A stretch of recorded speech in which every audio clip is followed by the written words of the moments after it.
I was doing when I came up with tight elbows. You know, it came down. I was just sitting in my house one day, and I was like, you know, if I got out tomorrow, would I be where I wanted to be and financially set? Right. And I had to, and you know, sometimes that's a hard question that we have to ask ourselves, and I had to give myself the hard answer, which was no. You know, no, I wasn't ready. And I was like, man, you gotta do what you gotta do. You gotta go secure that bag. You know. Oh, absolutely. And I see a lot of people that, you know, sometimes they retire and they don't have a plan.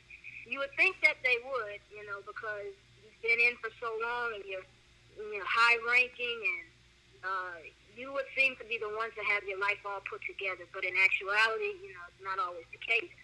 So I had to ask myself that hard question: was I ready? And I said no. And you know, tight elbows, actually doing T-shirts was something that I did when I was a Lance Corporal, and I just used to do it for fun in the barracks. I would make T-shirts for me and my boys, and we would go out to the clubs. You know, that was just our little thing back in the day.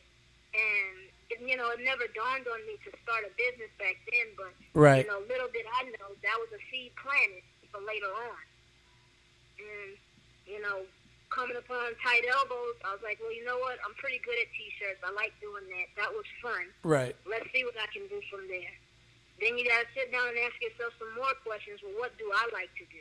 You know, what pushes me? What gets me going in the morning? What gets me going is motivating somebody else. You know, I don't care who you are.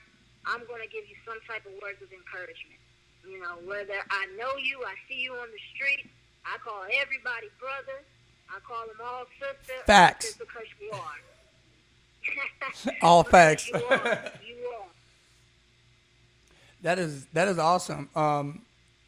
That honestly, like I said, that completely motivates me because, you know, sometimes to me, and I don't want to go too far ahead because I got some actual questions. You know, we're gonna start from the beginning, but I feel like the people that need the most motivation, the ones that are constantly giving it out the most, sometimes are the ones that fail to, I guess you could say fail, but typically are the ones that don't reach out the most. You know, sometimes you give your everything to people, but like who's taking care of the person that's giving their everything? You know what I'm saying? So like, I mean, that's how I look at it. So that's why I try to, when I see people motivating all the time, you know, I try to, at very least, I try to message or call them or something and let them know, like, hey, I see you out here putting in work, and I appreciate the fact that you're doing that. So, Yeah.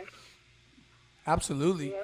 So, I have a few things I actually want to start from the beginning. I have my little notepad. Hopefully, the camera doesn't mind too much about that. But I got my notepad out here. I wrote a few questions down. Right. I was kind of rushing through it today. I apologize for that.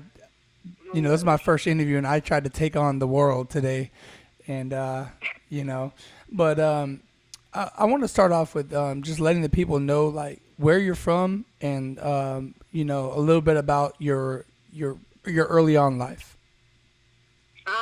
So I'm from Baton Rouge, Louisiana. Red Stick, big shout out. Born and raised, so I'm a Southern Belle. All right.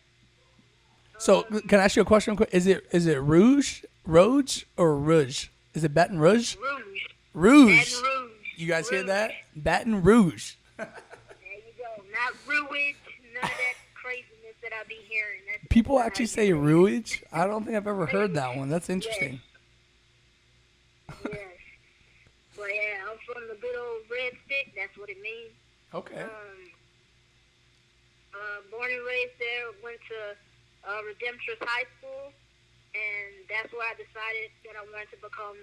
I wanted to join the military. Wasn't too sure which branch I wanted to join. Right. Saw a bunch of them come for career day, and the Army and National Guard, everybody, the Navy, they put on like a big show. And something about it just wasn't, you know, it didn't appeal to me. Right. And when I went to the Marine recruiter section, all he had was a pamphlet and a podium. And he told you straight up, you know, I'm not going to offer you any money.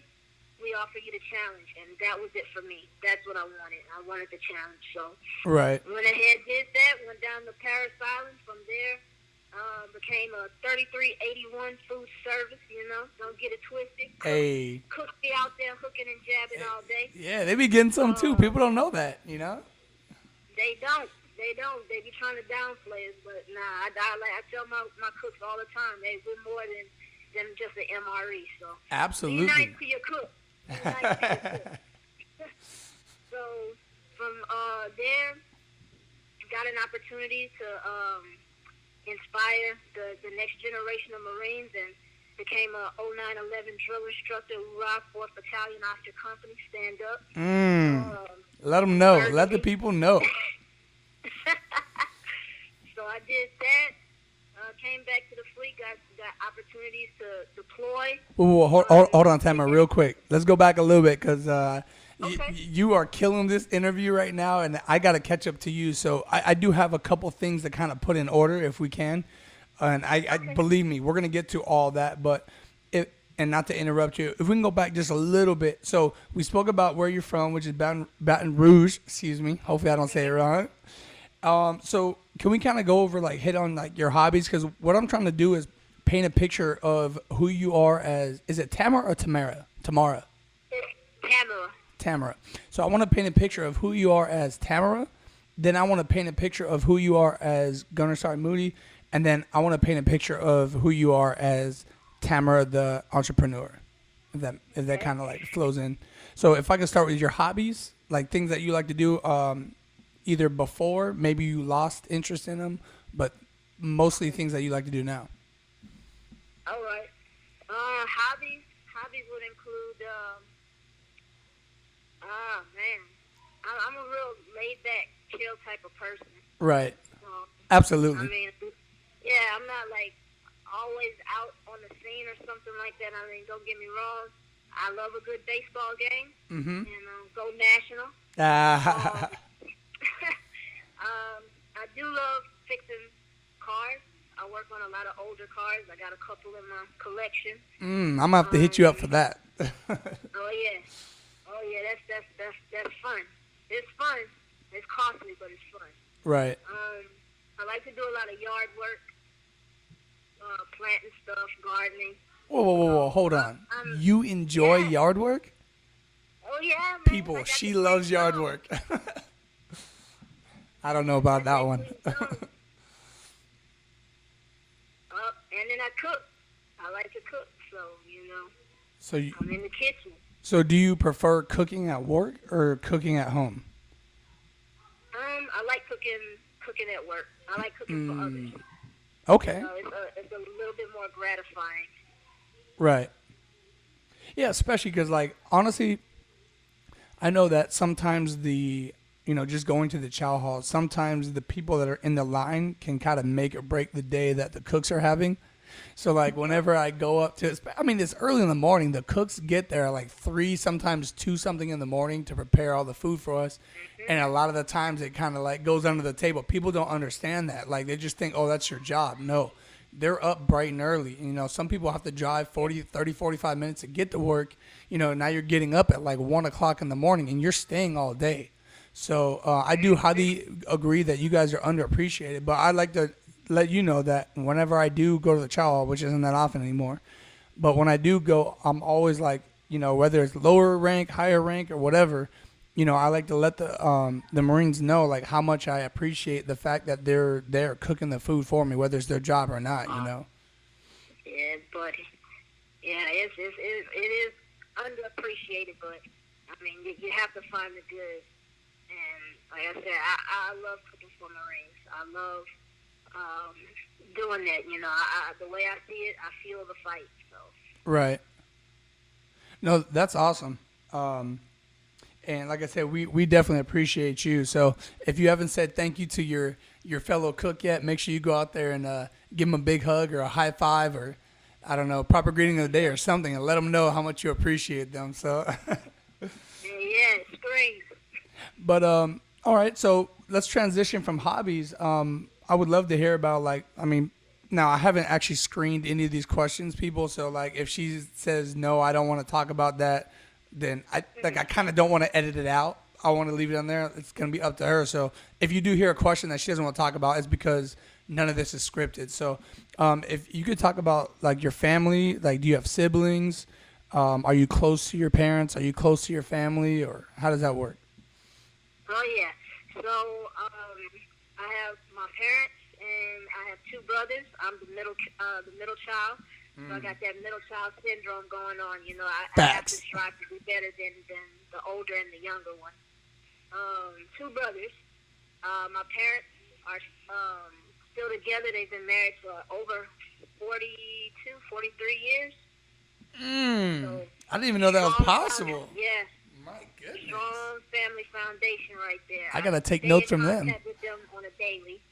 I pretty much take my drive from work to home. That's my opportunity to call my parents and talk to them, check on them, see how they're doing.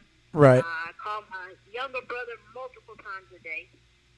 And I talk to my Really? older brother every now and then. He's a little bit older than I am. So I guess the relationship is kind of different, you know. Wait, you speak to your me and my younger older brother are multiple like times a 8 years day? apart. So, and me and my younger brother, we're closer in age, so we're a little bit closer to each other. Right. But overall, we all stay in contact. So you speak to your younger brother multiple times a day? Oh yeah. Oh My my! younger brother. I feel terrible. My younger brother. Well, he actually runs my Instagram page. Wait, are you talking about your personal one or your business My one? professional, the business, the Title 1775. He runs that one. Really? So when I'm messaging, that's not you? No, that's me. Okay. I answer messages. I just wanted to make sure. I don't know. Oh no. No, I'm the one answering the messages. But at Okay. times, being that I am still in the military, Right. you know, having to work social media and doing the business on top of doing your, legit, this is my job. Right. It can be very taxing. Oh, absolutely, absolutely. And nowadays social media is where it's at. So I asked him like, hey, do you know how to do this? Can you work this for me? And he's been doing an amazing job. Big shout out to my little brother Brandon. Shout out to Brandon, he people. goes out there. Shout out to Brandon. He does all my. I'll tell him what I want to post, or hey, this is what I'm thinking about this week. This is the theme that I'm going for, and he'll find different things for me. One of the commercials we put on there, he was in charge of the music and the editing of the videos. He's doing a lot of editing for a photo shoot that I just did the other day. Right. So he's on a constant grind with me. So we have to stay in touch. But we stay in touch about the business, but more so just to kick it with each other. That is honestly amazing, and it's for those of you guys are out there that are also like upcoming entrepreneurs, or maybe you are already and you're just kind of like on the rise. Is one thing I've noticed, and I spoke to like a lot of or I didn't speak to them, but like I watch a lot of millionaires and billionaires videos, and they always talking about like slowly expanding what it is that you're trying to do, and not trying to do everything yourself. So what Tamara is talking about is, having somebody do something that's going to get your exposure out there when you're not able to do it. So having somebody work your page, and there's people out there that actually do that as a business to where they'll, I think they call it like social media moderators or something like that. To where they pretty much, you pay them a certain amount or whatever. I'm not going to go into details about that, but then, they actually, they monitor and they help to promote your page. And then, if you have, they'll put posts out there for you and stuff like that. So, that's awesome. And that's definitely helped, because I'm telling you right now, people don't understand how hard it is to do your job, and to do something as simple as just one post a day sometimes can be like difficult, Yeah, we have to set certain times. So we have to be a week ahead. Right. Anything that we post, we have to be a week ahead of it. So right now, this week, we're pretty much on week 3 on what's going to be happening. So it takes a lot of planning on our part, on myself and my brother, to really get those posts out there and keep everybody engaged in the site. So you do have to reach out and get some help. Sometimes people want to do it all on their own, and Right. you know, it's just to tell you right now, you're gonna run yourself ragged. It ain't gonna work. Oh, It ain't gonna absolutely. work. And I'm definitely a testament to that because, I have 2 other Instagram pages and I just started. I'm not trying to promote mine right now. I'll talk to mine about my social media at the end. But before I came up with veteran influencers, I have my personal page, which I will link down in the description of the actual video. And then I have another kind of business venture type page, which I kind of wanted to be my gym when I open up a gym. So I'm like kind of dibbling and dabbling into that. It's more about basketball, which I'll also link down. And obviously I'll link Tamara's social media down in the description as well, so that you're able to go follow her. But it's difficult. And then now it's like not only do you have to think of ideas, you have to plan it out. Then like for me, I do fitness videos, so I have to actually set everything up, make sure the camera's not dead, which that's happened a million times. I don't know if that's ever happened to you when you go to do something. I have these two lights that I put that you can see kind of shining on me right now. I don't know how well you can tell the difference. That's actually shining on me through the camera. I got to make sure those are there. I got to have a socket for that. Hold on 1 second, Tamara. Okay. You there? Yeah. Yeah, so sometimes it just becomes kind of difficult to be able to do that. And, so after learning the process, I just have so much more respect for those that do, YouTube and social media and stay on there because it's a lot harder than people think it is. Yep. Oh yeah. It's a lot that goes into it. I didn't know how much went into it until I started, having that be a means of communicating with business. Right. And definitely big shout out to anybody that's out there that's grinding on YouTube, Instagram, Snapchat. It's so many social media out there. It's out of control. It confuses the hell out of me, but I think that's why I got my little brother to do it. He's younger, so he's into all of that, and he can help me out. Right. No, that's awesome. Like, I'm not going to lie. If I had someone helping me out with that, I think my life would be a little bit easier. So, but, okay. He don't work for free, so I owe him some checks. Oh. I got him. That's the stipulation right there. People, the money needs to be flown in. But, okay. So that kind of talks a little bit about family, your background, and then hobbies.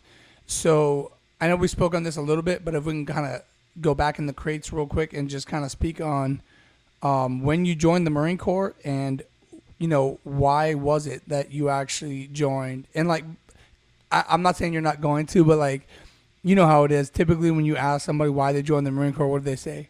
Because I want to serve my country, because, and that's true to an extent for a lot of people, but, that's not the full honest truth for a lot of people. So just throwing that out there. The God honest truth, that's why I joined the Marine Corps, is I didn't want to go to college.